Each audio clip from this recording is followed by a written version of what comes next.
بسم اللہ الرحمن الرحیم۔ السلام علیکم ناظرین، مبشر مغل آپ سے مخاطب ہے۔ ناظرین، زندگی میں کچھ ایسے لوگ ایسی چھاپ چھوڑ جاتے ہیں جس کو صدیوں تک یاد رکھا جاتا ہے۔ جی ہاں، ایک امریکہ میں ایک شخص پیدا ہوا۔ اس کی پیدائش ایک چھوٹے سے کمرے میں ہوئی۔ ان کا گھر ایک چھوٹے سے کمرے پر ہی مشتمل تھا۔ وہ ایک غریب خاندان تھا جو وقتاً فوقتاً نقل مکانی کرتا رہتا تھا۔ اس شخص نے اپنی پوری زندگی ناکامیوں اور مایوسی میں گزاری تھی۔ 9 سال کی عمر میں اس کی ماں کا انتقال ہو گیا۔ 10 سال کی عمر میں اس کے والد نے ایک بیوہ خاتون سے شادی کر لی۔ اس کے بعد غربت اتنی تھی کہ علم حاصل کرنے کے لیے، تعلیم حاصل کرنے کے لیے کچھ بھی مواقع میسر نہ تھے۔ وہ لوگوں سے کتابیں ادھار لیتا، نئے پرانے اخبار پڑھتا، اور یوں اس نے اپنی زندگی کو تعلیم کے سفر پہ چلایا۔ جناب علی، وہ کاروبار کرنا چاہ رہا تھا لیکن وہ کاروبار میں ناکام ہو گیا۔ وہ ایک دفعہ نہیں، 2 دفعہ ناکام ہو گیا۔ 2 دفعہ اس کی منگیتر فوت ہو گئی۔ ایک دفعہ اس کی منگیتر اس کو چھوڑ کر چلی گئی اس کی غربت کی وجہ سے۔ وہ الیکشن میں کھڑا ہوا تو 8 دفعہ الیکشن ہارا، اور اس کے علاوہ جب اس کی شادی ہوئی اس کے 4 بیٹے پیدا ہوئے، لیکن خدا نے 3 بیٹے واپس دے دیے۔ صرف ایک بیٹا اپنی جوانی کی عمر کو پہنچا۔ تو اس کی زندگی مکمل مصائب اور مشکلات میں گھری ہوئی تھی، لیکن تمام معاملات اور مسائل کے باوجود وہ عظیم انسان کھڑا ہوا، پھر ایسا کھڑا ہوا کہ اس کو کوئی بٹھا نہ سکا۔ میری مراد ابراہم لنکن سے ہے، جو امریکہ کے 16ویں صدر بنے۔ ابراہم لنکن 12 فروری 1809 کو امریکہ کے شہر کینٹکی میں پیدا ہوئے۔ اس کے والد ایک غریب کسان تھے۔ اس کے والد یہی چاہتے تھے کہ میرے ساتھ زراعت میں کرے اور میرے ساتھ ہاتھ بٹائے، لیکن قدرت کو کچھ اور منظور تھا ناظرین۔ اس نے اپنا جو تعلیم کا سلسلہ تھا وہ کسی اسکول سے شروع نہ کیا، کیونکہ اسکول سے شروع کرنے کے لیے وسائل نہ تھے، اس کے پاس ایسے ذرائع نہ تھے۔ وہ کچھ کتابیں لے کر پڑھتا، پھر نئی پرانی اخباریں لے کر پڑھتا۔ وہ باقاعدہ کسی اسکول میں نہیں گیا تھا۔ وہ 1 سال تک بھی کسی اسکول میں مسلسل نہ جا سکا۔ کچھ مہینے اور کچھ ہفتے کسی اسکول میں، اور اگلے کچھ ہفتے کسی اسکول میں۔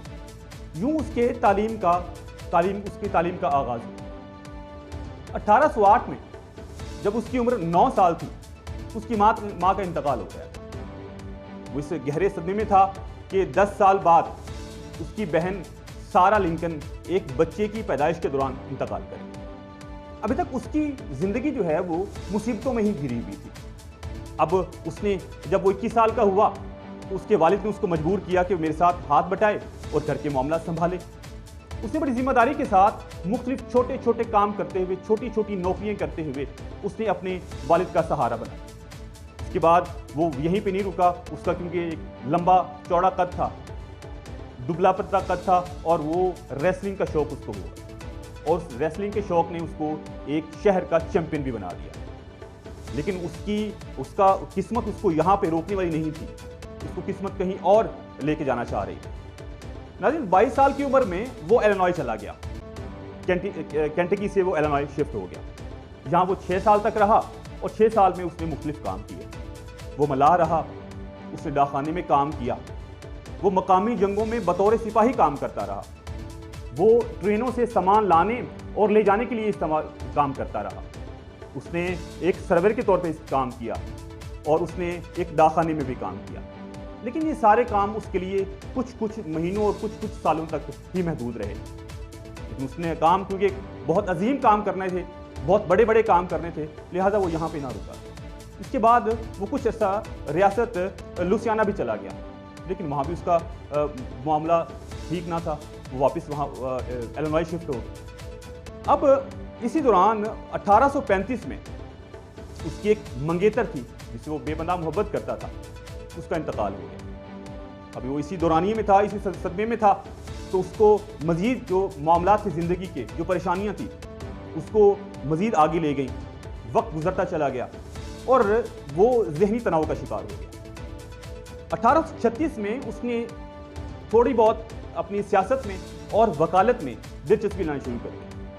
اور اسی دوران اس کی دوسری منگیتر اس کو چھوڑ کر چلی گئی. لیکن وہ وقت ہے گزرتا چلا جاتا ہے. 6 مہینے تک وہ اپنے بیڈ پہ رہا, ذہنی تناؤ کا شکار ہو گیا, شدید پریشان رہا, لیکن وقت نے اس کو کیونکہ آگے لے کے جانا تھا تو وہ وہاں پہ نہ رکا. 1839 میں جب وہ 30 سال کا تھا تو اس نے میری ٹور سے شادی کر لی, اور جب اس کو کچھ وقت گزرا تو قدرت نے اس کو 4 بیٹوں سے نوازا. لیکن ان 4 بیٹوں میں سے 3 بیٹے وقتاً فوقتاً خدا کے واپس چلے گئے, اور صرف ایک ہی بیٹا اپنی جوانی کی عمر کو پہنچا. اب 1836 میں جب انہوں نے وکالت کی پریکٹس شروع کر دی تھی, ساتھ میں انہوں نے سیاست میں بھی دلچسپی لینا شروع کر دی تھی.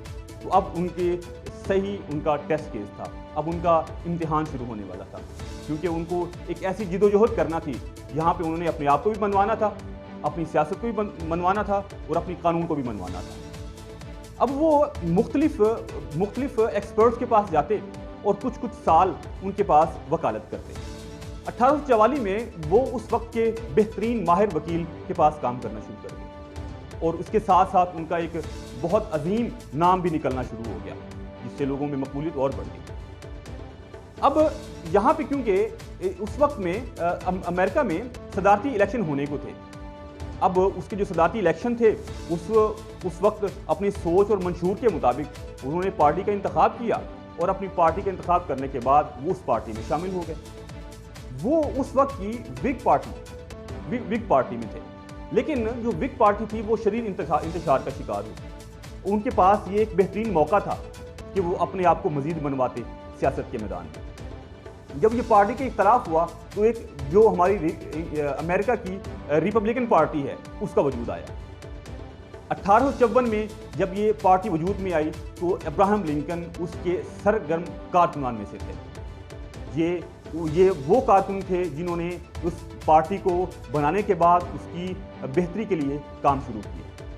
اب جو ابراہم لنکن کے نظریات اور تصورات تھے, ان کی جو فکر اور سوچ تھی, وہ چند لوگ ہی سمجھ پا رہے تھے. وہ اتنی آسان نہیں تھی کہ اس کو لوگ آسانی سے سمجھ سکتے. ان کو اپنے اس فکر اور سوچ کو پروان چڑھانے کے لیے بڑی محنت کرنا پڑی. انہوں نے یہ سلسلہ جاری رکھا اور اپنی مقبولیت حاصل کی. اور جی ہاں ناظرین, لیکن ان کے کچھ ایسے تصورات تھے, ان کے ایسے خیالات تھے جن سے اکثریت جو امریکن تھے وہ اس سے اختلاف رکھتے تھے. وہ یہ کہتے تھے کہ امریکہ میں جو غلام خرید کر ان کو اپنے پاس رکھتے ہیں اور ان سے مختلف کام کرواتے ہیں, یہ چیز ٹھیک نہیں ہے. انہوں نے اس چیز کے مخالفت کی کہ یہاں پہ جو اب غلام رکھنے والا سلسلہ ہے اس کو ختم ہونا چاہیے. اس کے علاوہ اس دور میں امریکہ ایک سول وار میں چل رہا تھا, اور امریکہ کو اس وار سے نکالنا بھی ان کے لیے ایک بہت بڑا چیلنج تھا. اور یہ سارے معاملات, سارے کام چلتے رہے, اور بالآخر وہ مارچ 1861 کو امریکہ کے صدر منتخب ہوئے. اور ان کی جو صدارت تھی وہ چل رہی تھی, اور وہ لمبے عرصے تک نہ چل سکی کیونکہ ان کو قتل کر دیا گیا تھا. جی ہاں, ان کو 15 اپریل 1865 کو قتل کر دیا گیا تھا. ان کی قتل کی وجہ بہت دلچسپ ہے. آپ کو میں یہ بتا چکا ہوں کہ ان کے جو نظریات تھے ان سے اختلاف کرنے والا ایک مخصوص طبقہ تھا. وہ جنوبی امریکہ میں قیام پذیر تھا وہ طبقہ, اور وہ اس چیز کے خلاف تھا کہ ہم سے جو غلام جو ہم نے رکھے ہوئے ہیں اس کے خلاف ابراہم لنکن جا رہا ہے. لیکن ابراہم لنکن کو یہ چیز پسند نہیں تھی کہ کوئی بھی انسان غلامی کرے. انہوں نے اس چیز کو پہلے مذاکرات سے اور پھر طاقت کے زور سے ختم کر دیا. لیکن جنوبی امریکہ کے ایک بہت بڑا طبقہ تھا جو ان کے خلاف ہو گیا.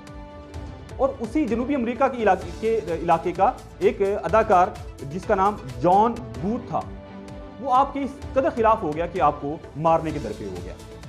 اس نے کافی کوششیں بھی کی, آپ کو مارنے کی اس نے کافی کوششیں بھی کی, لیکن وہ ناکام ہوا. پھر ایک دفعہ اس نے اپنا پلان ذرا مضبوط بنایا اور آخرکار اس کو مارنے کا ایک پورا پلان بنا لیا.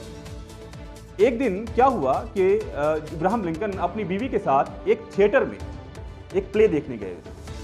جب وہ ایک پلے دیکھنے میں مصروف تھے تو پیچھے سے جان بوتھ سیکیورٹی کو چکمہ دے کر آیا اور پیچھے سے اس کو گولی چلا دی, اور جس سے اس کا انتقال ہو گیا.